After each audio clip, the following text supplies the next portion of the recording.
한의사 조승우의 채소 완전 배출 죽다스라는 일인입니다.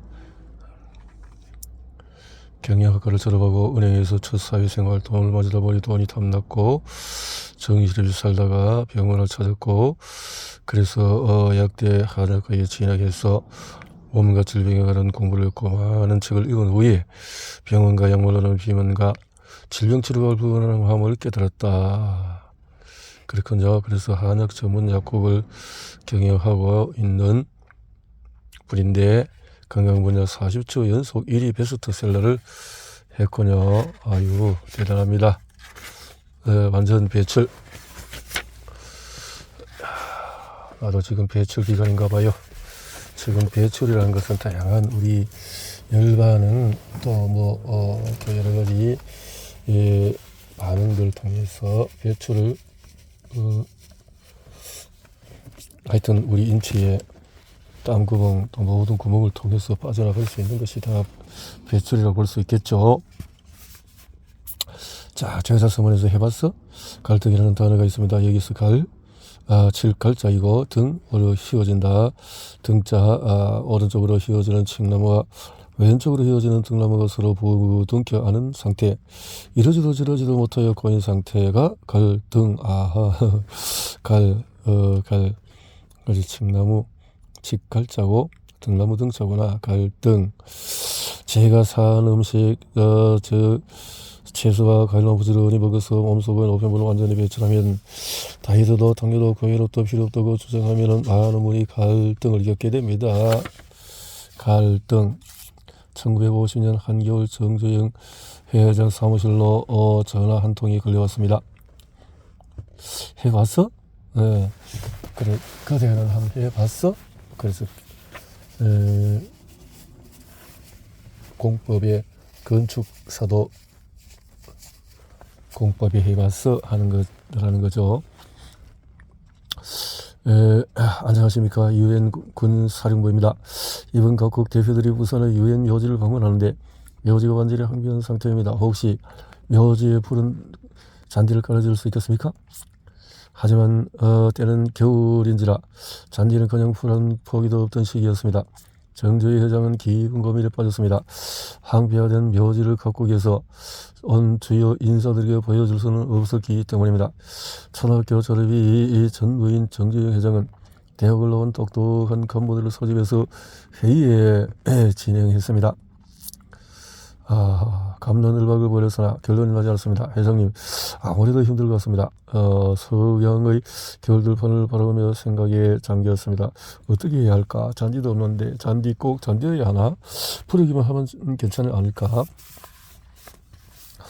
그는 즉시 트럭을 끌고 부근의 보리밭을 가서 한겨울에 핀 푸른 볼 새싹을 몽땅 사들여 여행군 묘지에 옮겨 심었습니다.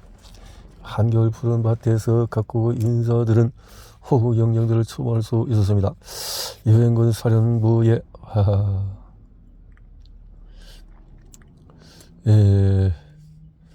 일개 공사 수주를 여행군 사령부의 호감을 얻어서 각종 공사 수주를 따냈고 지금의 세계적인 현대차와 현대그룹의 기틀을 마련한 유명한 사건입니다.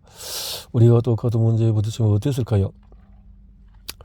통념, 즉 고정관념은 깨는 일은 쉽지가 않았습니다.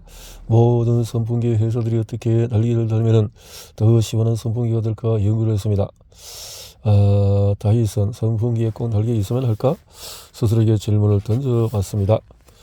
그리고 지금의 날개 없는 선풍기가 탄생했다.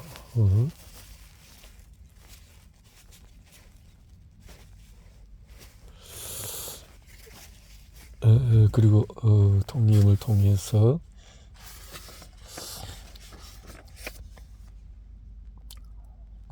질병과 다이어트 또한 복잡한 이론이 아니라 단순한 사실입니다. 자, 이렇게 실천을 해보자. 그런데 저도 적다 살아났고 109세까지 살아간 선희 스승님 완전 배출, 방귀트림, 착한 음식 빨리빨리 먹어.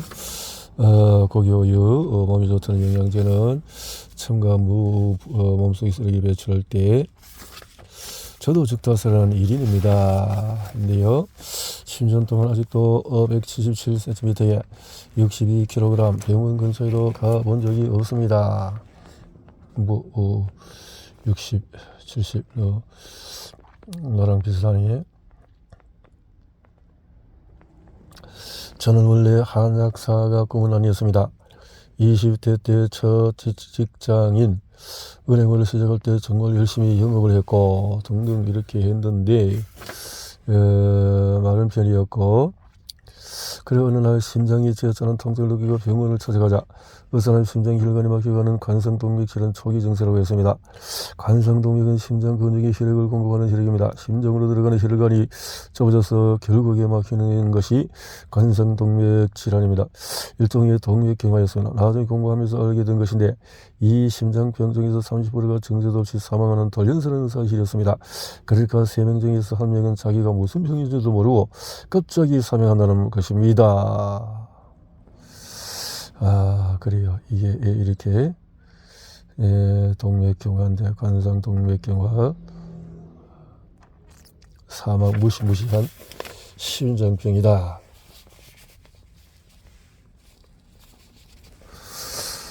저는 의사의 지시에 의해서 혈관 조영술을 받게 되었습니다. 혈관 조영술이라는 방사선을 이용해서 혈관을 검사하는 방법입니다. 의사가 외부에서 지름 2mm 이하의 가는 나일론 재질의 카테터를 혈관으로 삽입한 후에 조영제라는 약물을 주사해서 얻어지는 영상을 통해서 혈관에 막힌 정도를 관찰하는 검사입니다. 고통이 끔찍해서 다시는 받고 싶지 않은 검사였습니다. 이렇게 해서는 안 되겠구나 생각에 결국 늦은 나이에 약대에 들어갔습니다. 그때서야 스타틴 계열의 콜레스테롤 약 때문에 삼류건축통을 각종 부작용을 고생했다는 사실을 알게 되었습니다. 이처럼 스스로 겪어보고 나서야 절대 병원과 약물은 질병을 치료할 수 없다는 사실을 깨닫게 되었습니다. 도대체 왜 인간은 뚱뚱해지고 질병에 걸리는 것일까? 그러던 중에 우연히 호모 사피엔스는 무엇을 목적으로 설계된 동물인가 라는 책을 읽게 되었습니다. 왜 야생동물은 비만과 질병이 없는가? 이렇게 보면서 음식을 다 모든 그 음식들을 가공육, 우유, 생선, 계란빵, 과자 등을 쓰레기통에 버리고 채소, 과일식을 실천하기 시작했습니다. 비건식이나 채식 사는 음식. 결과는 놀랐습니다. 불과 2주 만에 통증이 멈추었고 살이 쭉쭉 빠지기 시작했습니다. 80kg의 몸을 끌고 다니느라고 힘들었는데 서서히 62kg까지 내려갔습니다. 자연에서 가져와서 가공하지 않고 그대로 먹었으니 당연히 부작용도 거의 없었습니다. 그 이후로 10년 동안 아직도 177cm에 62kg. 동양의학에서 식약동문이라는 말이 있습니다. 음식과 약은 하나. 음식을 약으로 삼게 하지 않고 독한 약물을 음식처럼 먹이기 시작합니다.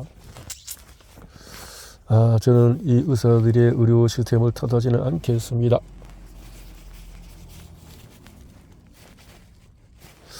증상을 완화시키기만 돈이 되기 때문입니다. 가래 아파서 못 살겠다라고 할 때 그렇게 해야 된다는 거죠. 세계적인 안면센터들이 채소 과일식을 처방하고 있습니다. 이렇게 유튜브에서도 세계 뉴스 안면센터에서 과일나무는 자기 열매인 과일을 통해서 호모사피엔스를 통하여 영장류들이 잘 먹도록 최대한 배려합니다. 바로 번식 때문입니다. 동물들의 배설을 통해서 자기의 자식들의 씨앗을 멀리 번식하기 위해서, 그러려면 동물들에게 이득이 있게 해야 됩니다. 동물들이 열매를 먹은 후 힘이 나고 생명력을 얻게 해야 한다는 말입니다. 번식의 매개체인 동물에게 해로운 것을 주면 동물들이 다시는 과일을 먹지 않게 됩니다. 과일나무의 번식도 실패한다는 말입니다. 과일나무는 꽃을 피워서 벌들을 통해서 수정하게 하고 그 꽃에서 열매를 맺습니다. 현 인류는 호모 사피엔스 99.6%가 유전자가 동일한 침팬지가 과일과 여린 나뭇잎만 먹고 사는 것처럼 인류학자들은 우리가 700만 년 동안의 채소와 과일을 주식으로 먹으며 진화한 것으로 보고 있습니다. 우리 현생 인류는 야생서의 먹을 낚아채는 날카로운 발톱이 존재하지 않습니다. 또한 우리 현생 인류는 사슴의 살점을 찢을 수 있는 강하고 뾰족한 치아도 존재하지 않습니다. 하지만 우리 현생 인류는 과일을 따고 채소를 뽑을 수 있는 부드러운 손목을 가지고 있습니다. 우리 호모사피엔스가 주식으로 했던 채소 과일식의 균형은 1만 년 전 농업혁명을 통해서 무너지기 시작했습니다.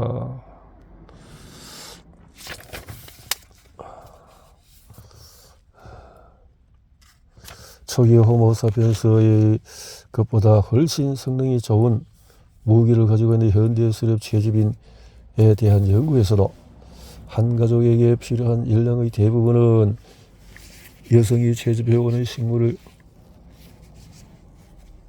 가지고 하는 것을 알 수 있다라는 거네요.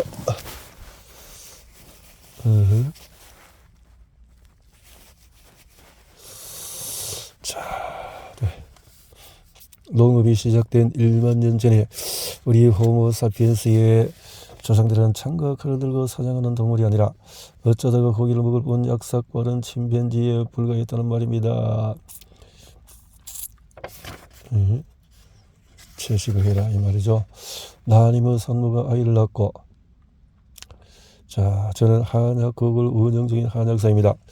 전국 대학 병원과 한방 병원을 전전하다가 안 되셔서 저에게 오시는 분들이 종종 있는데, 이렇게 해서 커피는 몸을 산성화시킵니다.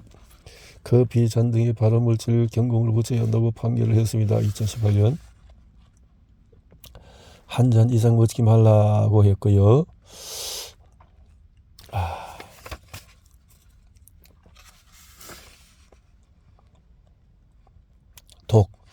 독이다 해서 독을 몸에서 빼야 되겠다 그런 뜻이네요.